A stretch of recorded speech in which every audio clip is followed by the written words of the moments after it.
What habits are necessary to be successful in higher education? Well, me and Keith discuss exactly that. This is a clip from the Student Struggles Podcast, episode 7. So play that intro music and enjoy. Yeah, student struggles. I'm a struggling student, school has been killing me. Too much assignments, I'm dying, there's no stability. This education is mine, I bout to set it free. Still stressing, still sweating, are you feeling me? It's not easy. Because I even said this yesterday on the podcast that I filmed yesterday, which is episode 6, this is episode 7. Mm-hmm. A buddy of mine who's a lot older than me, he said, bro, if I had what you guys had, the access to the information you guys have now at the age you do, I would be so much further in life. But we don't take advantage. We just watch YouTube and Netflix and chill. Yeah, exactly. And that's the thing, because it comes with distractions. So it's just and a good part of getting rid of that, getting rid of those distractions is knowing what you did, having that separation, right? Church so and state. yeah, separate church and state. Chalk and cheese. Chalk and cheese. Yeah.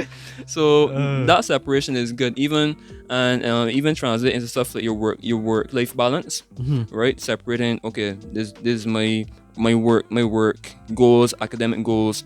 This is my free time, my enjoyment, stuff that my clients won't see. Yes. Having that separation is great because that it helps you to manage yourself a lot better. Okay. So yeah, I wholeheartly agree because for example in here, I try just to film and do business in here. It Yeah. don't always work. right. Like, sometimes when I watch the video in here, I try to have entertainment not to be in this room.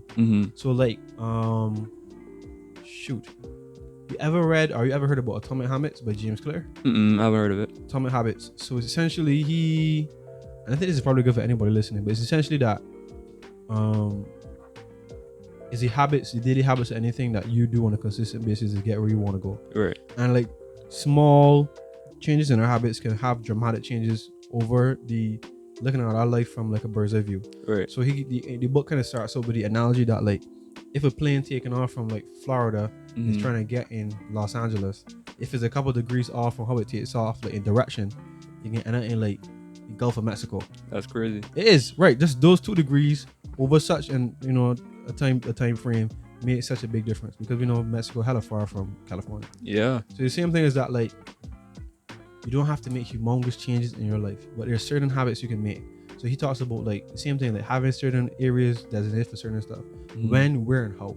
Yep. So like make it easy to commit because it's so simple that I actually do with the because the video you saw me do at QC, like the 5-step process, like was set your goals on a set direction, why you're doing it, is a marathon not a sprint, make it easy, and then prepare for the pitfalls that come in. It's kind of similar. I kind of actually got something with the book. He kind of tells persons like make it easy to commit as much as possible. Yeah. So like get you yoga mat out, get you weights and stuff out beforehand, get you gym gear, sleep in your gym gear and wake up in your gym gear if necessary. And that's like what gonna get you to where you need to go. So what you're saying is like very similar to that, and that's like really good information, bro. Like top tier. Yeah, let me tell you. Put it in place. Put your stuff in place. Make that separation because Okay, it helps cool. you to focus. Yeah. Yeah. Bruh, you dropping some big facts. I appreciate that. So now, we kind of touched on like secondary school. How about the transition from CSAT to CAPE? Like, I know sometimes for like some students, like especially sciences, that was like a huge thing too. How was that? So CSAT the CAPE. So me personally, because I enjoy the sciences, I was just excited to see, okay, where's this going now? What more is there to learn from here? So going with that open mind is good. Is beneficial because trying not to like go in thinking, okay, I heard that CAPE biology, CAPE chemistry is hard, like I'm not looking forward to it now, right? So just keeping an open mind and going in, looking to learn and see, okay, where does this go? Where does learning this part of the periodic table take me now, right? That helped to like just take in, absorb what was being taught. So I think just having an open mind. But in terms of difficulty, CSAT to CAPE workload is actually very similar to first year university workload. So that was a shock. That was mad. That was kind of crazy.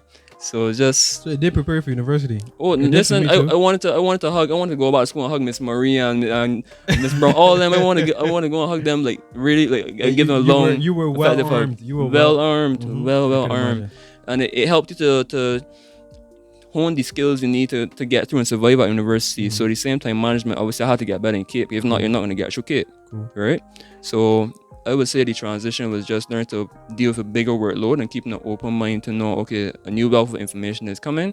Let's focus, try to enjoy it, and just keep at it. But the biggest change was the workload, even more so than the difficulty. Difficulty stayed roughly the same, but the workload, different ball game. Okay, cool. I Yeah. had a similar experience. I think my sixth form experience did also prepare me for university as well. Yeah. So and a big props to Mr. Graphic, because Mr. Graphic carried you ring a big man. We was obviously doing like an extra unit each year, which was kind of crazy too. But yeah, it was like very fulfilling to have to know that like, oh yeah, I'm in this environment and they prepared me for so far. It was awesome. TD man was getting straight a feel for when I was doing sciences and I was like, shit, can I do TD? TD man was getting straight. Bruh, who no B? Like the man used to Yeah. call me zombies for a reason. So to put in perspective for anybody listening or watching, at the level we were at, persons usually did 4 subjects, and for everybody at sixth form was stressed out having to do those 4 subjects. Even Yep. if you're doing law, business, Only sciences, anyhow. Yep. Somehow they made trick me and pull the wool over your eyes, and we gotta do an extra subject. Mm-hmm. So everybody doing 4 and we doing 5.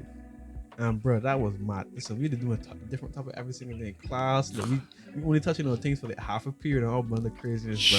So like, to everybody who know like Jordan, Alyssa, Zakiro, Joshua, you know what I mean? The men know the struggle. Like Tiana, all these men, like the men know the struggle. Like it's kind of crazy. Show them for real. It's a resilience to do TD, boy. That's a different kind of Yeah, resilience. like even it's man, like that was, and Yeah. we all kind of went through it together. And I have a lot of respect for how like we attacked that as a team. Like that was awesome. bro. Always together, always going out and helping each other. I Yeah. love that, boy, y'all. Yeah, and I can say this Yeah, too. it was Like, a as unit. much as like, I don't think I'm as close to all those guys now, but like I kind of preach this now. Even though your perspective, like life and school, I think is a good perspective having both.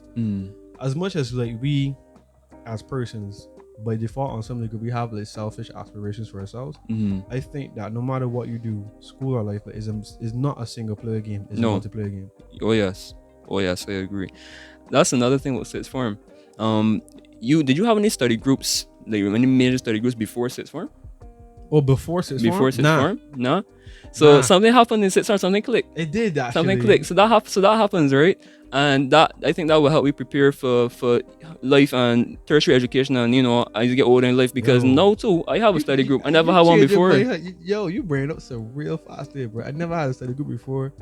I guess like work, like kind of like you will call somebody just work together. Yeah, I'm not yeah, that yeah. degree. Yo. But when you start to really think about it, you tell myself, yo, we all going through together. Let's hold each other's hands and carry each other through it, and that helped. Because I know if you did TD by yourself without your TD group, that would have been torture, even more torture, I should say. Bruh. But just to reiterate what you're saying, life is a multiplayer game. You need other people to function. You're in a world with 7 billion people. Grab somebody, go together. Yeah. So currently now you talk about you're doing med sci now. Yeah. You're in your 4th year. Mhm. It's a 5-year course. Mhm. So who are those persons for you right now that have gotten you to where you are? And it doesn't have to just be family, friends, and it can even be like academically with other persons who've been helping you. Like, who do you have to attribute some of your success to? So I'll just say, yeah, family, friends, God. Mhm. But then really and truly now, especially in medicine, I can just shout them out one time, Sure. if that's okay. Go do your thing, bro. I got a friend named Elan. Elan, he came from foundation, very hardworking, very diligent. Cool. He helps keep me grounded for sure in Nice. medicine, because the workload is a lot, and it's easy to maybe become tired, to just lapse and become complacent. Right, but especially since COVID came right as we started medicine. So we went through first semester, year 1, and then second semester. Did we even get a full semester? I think Year one? I think year 1 we got full sem. Nah, We didn't. Nah, it come and it 'Cause came like to the End of heels. end in 2019. Right, so it was like kind of on the. We didn't have a full first semester really, like So, barely. We by the skin of our teeth, Yeah. by the skin of our teeth, and then But then that was it. that was it. Yeah. So it became even easier to become complacent because of COVID. Mhm. But seeing people with a good work ethic. So I had friends, Elan, Anna, some people that went some St. Michael's. So Rice, Abigail, others really helped. So we used to go to school, we used to study, sit down, go through topics, make sure we on the ball. And that helped keep me on track, because I remember even they had a time during COVID, Elon and I and Anna and some other people from other faculties, a few of the small group. We came to school. We said, okay, we doing cardiovascular system. We gotta come to school. We gotta know these drugs. That helps a lot. Course I was doing gastrointestinal tract. It's huge, right? It got a lot of pathology you had to learn. It was an intimidating amount of work. But we said, you know what? We can learn this, and furthermore, we can have a little competition. So we said, we can go each other back and forth for this pathology. I can know it tall, you can know it tall. We can see who know it better. Dope. That was I think my best semester because I had people to help work with to push me and keep me grounded, keep you accountable, and keep me accountable. Yeah. Because I had a goal. You know, you come in, you gotta know this stuff. Cause I can know it, and I can make you shame. You know, we had a little competition. You know, so it's like and. So it was healthy competition. Yeah, you're not gonna literally make each other shame, but you know, we can push each other, and it got my best grades that semester. So awesome. Yeah, awesome. Bruh, funny enough, like I trying to do something very similar with WebLearn. So like, WebLearn is mostly a group based, like session to session online. But what I trying to do, like I trying to create like community of students that do exactly what we talk about, that encourage and hold each other accountable. Yeah. And also have good practices regarding the study habits. Oh yeah. And like exam preparation. Because like I know that's something that I felt like I would have needed when I was their age, even going through a pandemic. That kind of helped me to like see all those things. So it's the same thing. Like I get groups of 3 to 5 students. We kind of highlight what our goals want to be. We hold each other accountable. There are forfeits involved when we don't reach what we say we're gonna do. We practice the daily habits. We encourage each other, and like how we doing now, March 24th. They got instances where we can have fun and like relax and things. So when it's time to work, we work. When it's time to play, we play. Right. And we hold each other accountable and encourage each other, because it's a big thing, bro. Perfect. Like, we need that. As you talk about, if any of you was to go through life by yourself, it wouldn't be nowhere fulfilling. It wouldn't be fulfilling, and it'd be a lot harder. Yeah, definitely. Yeah. Because I heard this thing like a really long time ago. If you want to go someplace fast, go by yourself. Meaning that like it's only you gotta get up. You determine that it's only me. If you want to go far, go with other people. Correct. I love that saying. Because when you tired, your friends can pull you along. Correct. And you're gonna get a little momentum, and you can be able to help them along their journey as well. So if you want to go fast, go by yourself. If you want to go far, go with other people. I love that. And I think people should live by far that. in live. Yeah, should live by that. Yeah. Should live by that. Yeah. Because the game very big on quotes recently. I don't know why. Again, like humongously big on quotes. Instagram Reels has been helping me a lot.